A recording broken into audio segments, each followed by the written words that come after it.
Hello dear students, ये problem discuss कर रहे हैं, कोलिजन का ही है बेसिकली, और इसमें लॉज ऑफ मोशन का भी थोड़ा सा यूज़ होगा।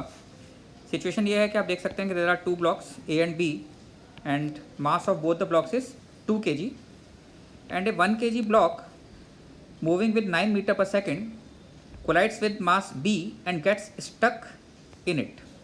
तो परफेक्टली इनइलास्टिक कोलिजन गिवन है। Calculate height reached by B during subsequent motion. तो सिचुएशन ये है कि 1 kg का ब्लॉक जाके इसमें स्टक अप हो जाता है और ये टोटल आपका 3 kg का बन जाएगा। आपको ये बताना है कि टोटल अब ये 3 kg का जो ब्लॉक है ये कितनी मैक्सिमम हाइट तक जाएगा, कहाँ जाकर इसकी वेलोसिटी इस तरीके से इंस्टेंटेनियसली ज़ीरो होगी कि फिर ये वापस नीचे आने लग जाए। ओके, तो पहले आप चाहें तो इसको एक बार ट्राई कर लीजिए, बिकॉज मैंने ऐसे देखा है कि इस केस में 95% स्टूडेंट्स गलत आंसर ही निकालते हैं, और फिर उसके बाद आप सॉल्यूशन देखेंगे तो आपको पता लगेगा कि आप क्या गलत सोच रहे थे या क्या नहीं सोच पा रहे थे। तो उस पॉइंट ऑफ व्यू से एक इंपॉर्टेंट क्वेश्चन है। ओके, तो इसका सॉल्यूशन डिस्कस करते हैं। देखिए, सबसे पहली सिचुएशन तो ये है कि अगर हम देखें कि जब ये 1 kg इसको हिट करेगा तो स्ट्रिंग स्लैक हो जाएगी और इस पर कोई और एक्सटर्नल इम्पल्सिव फोर्स नहीं लगेगा। इन दोनों के बीच में जो इम्पल्स होगा वो इंटरनल होगा, ग्रेविटेशनल फोर्स लग रहा होगा, और आपको पता है कि ग्रेविटेशनल फोर्सेस को हमेशा इम्पल्स के रेस्पेक्ट में नेग्लेक्ट किया जाता है इंस्टेंटेनियसली। तो हम ये कह सकते हैं कि जब ये इससे कोलाइड करेगा तो इस पूरे सिस्टम के लिए 1 kg और 2 kg के लिए कंजर्वेशन ऑफ मोमेंटम अप्लाई किया जा सकता है, बिकॉज स्ट्रिंग स्लैक हो जाएगी। तो अगर हम ये कहें कि conservation of linear momentum apply करें तो 1 × 9 that will be equal to combined mass हो जाएगा 2 + 1 3, और मान लीजिए v वेलोसिटी से मूव करना शुरू कर देता है तो v इज इक्वल टू यहाँ से कितना आ जाता है 2 + 1, sorry this is equal to 2 + 1 3 into v. तो v is equal to 3 metre पर सेकेंड आपके पास वेलोसिटी आ जाती है। अब होगा क्या कि ये 3 मीटर पर सेकेंड से ऊपर जाना शुरू करेगा।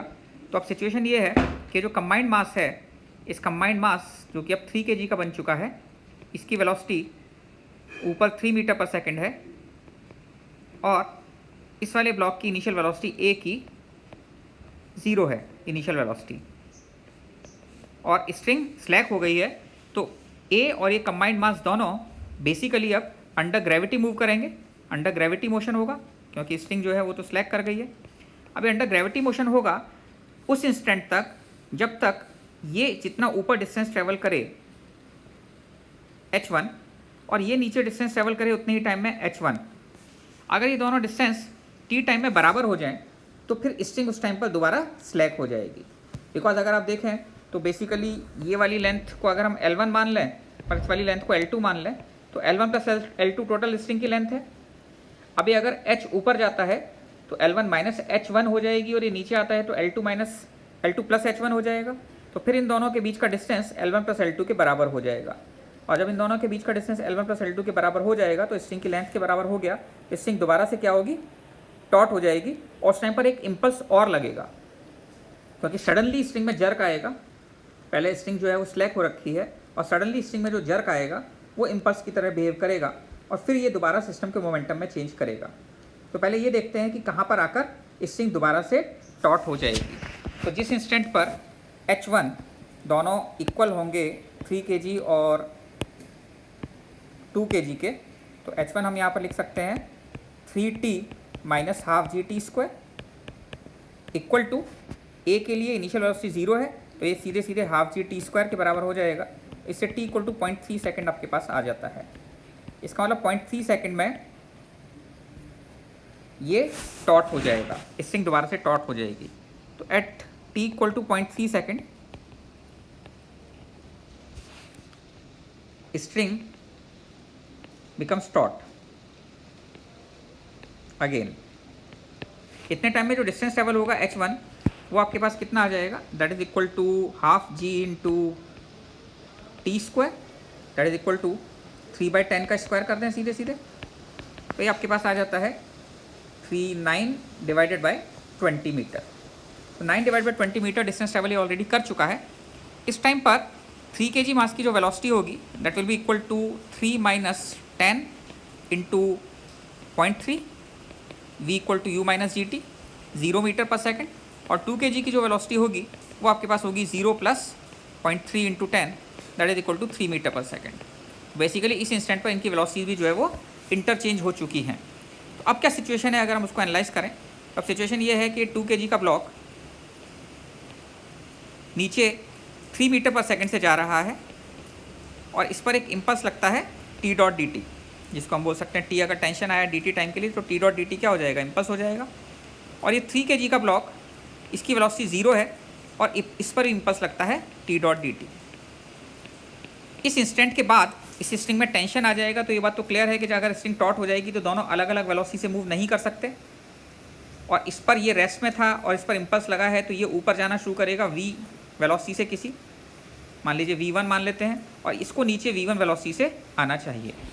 तो अगर मैं impulse equal to change in momentum लगाऊँ इक्वेशन दोनों के लिए, impulse equal to delta p change in momentum, तो 3 kg के लिए t dot d t impulse हुआ, फाइनल मोमेंटम इसका कितना हुआ 3 इंटू वी वन, और इनिशियल मोमेंटम कितना था 0। ये इक्वेशन इसके लिए बन जाती है।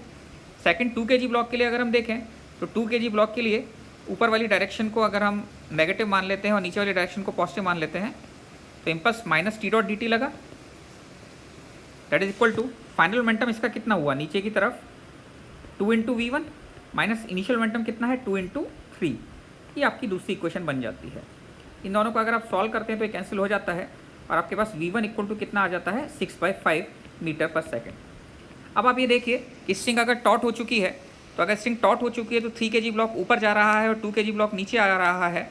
ऐसे केस में अगर मैं मान लूँ कि इसका एक्सेलरेशन नीचे की तरफ a है, रिटार्डेशन होगा, बेसिकली दोनों रिटार्ड हो रहे होंगे। तो ऐसे केस में अगर मैं रिटार्डेशन देखूँ कितना होगा, रिटार्डेशन क्यों होगा, बिकॉज हैवियर ब्लॉक ऊपर जा रहा है 3 kg और लाइटर ब्लॉक 2 kg नीचे आ रहा है। तो ऐसे केस में जो रिटार्डेशन होगा a वो कितना होगा m1 माइनस m2 अपन m1 प्लस m2 इंटू जी, ये आप लोगों को पता ही है, लॉज ऑफ मोशन में आपने पढ़ा है। 2 मीटर पर सेकंड स्क्वायर इसका एक्सेलरेशन आ जाता है। अब इस 2 मीटर पर सेकंड स्क्वायर रिटार्डेशन से बेसिकली 3 kg ब्लॉक ऊपर मूव करेगा और इसकी इनिशियल वेलोसिटी 6/5 है। तो ये फर्दर कितना ऊपर जाएगा वो अगर हम देखें तो फॉर 3 kg ब्लॉक हम कह सकते हैं कि फर्दर डिस्टेंस अगर ये h2 ट्रैवल करता है तो v square equal to u square, और u आपका कितना आ चुका है 6/5, तो 6/5 का square minus 2 into retardation a is equal to 2 metre पर सेकेंड स्क्वायर इंटू h2। इतना h2 डिस्टेंस ट्रैवल करने के बाद इसकी वेलोसिटी क्या हो जाएगी 0 हो जाएगी। ये h2 इक्वल टू कितना आ जाता है आपके पास अगर देखें तो 36/100 मीटर आ जाता है। Now total distance, total height इसने जो ट्रैवल की ऊपर, टोटल जो डिस्टेंस इसने ट्रैवल किया that comes out to be h1 plus h2। h1 plus h2 is 9/20 plus 36 divided by 100 which comes out to be 0.81 metre और यू कैन से 81 सेंटीमीटर। ये आपका आंसर हो जाएगा। अब क्या है 3 kg ब्लॉक ऊपर है, रेस्ट में आ चुका है, और 2 kg ब्लॉक नीचे है और ये भी रेस्ट में आ चुका है, और 3 kg ब्लॉक 2 kg ब्लॉक से ज़्यादा है, हैवी है। तो अब धीरे धीरे 3 kg ब्लॉक नीचे आने लगेगा और 2 kg ब्लॉक ऊपर जाने लगेगा। तो इतना डिस्टेंस ट्रैवल करने के बाद 3 kg ब्लॉक इंस्टेंटेनियसली रेस्ट में आने के बाद नीचे आने लगेगा। ओके, तो 0.81 आपका आंसर होता है।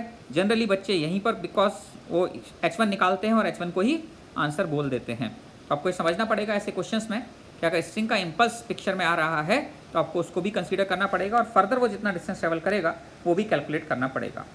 तो जनरली इस तरह के प्रॉब्लम्स आप लोग डील नहीं करते हैं, सोच नहीं पाते हैं, but this is very well within JEE syllabus. कभी भी पूछा जा सकता है इस तरह का क्वेश्चन, अभी तक पूछा भी नहीं गया है, इसलिए नए टाइप का क्वेश्चन है, जेई के सिलेबस के अंदर है, कभी भी पूछा जा सकता है, इसलिए आप इसको अच्छी तरीके से तैयार करके रखें। ओके, आई होप आपको समझ में आ गया होगा। Enjoy your day.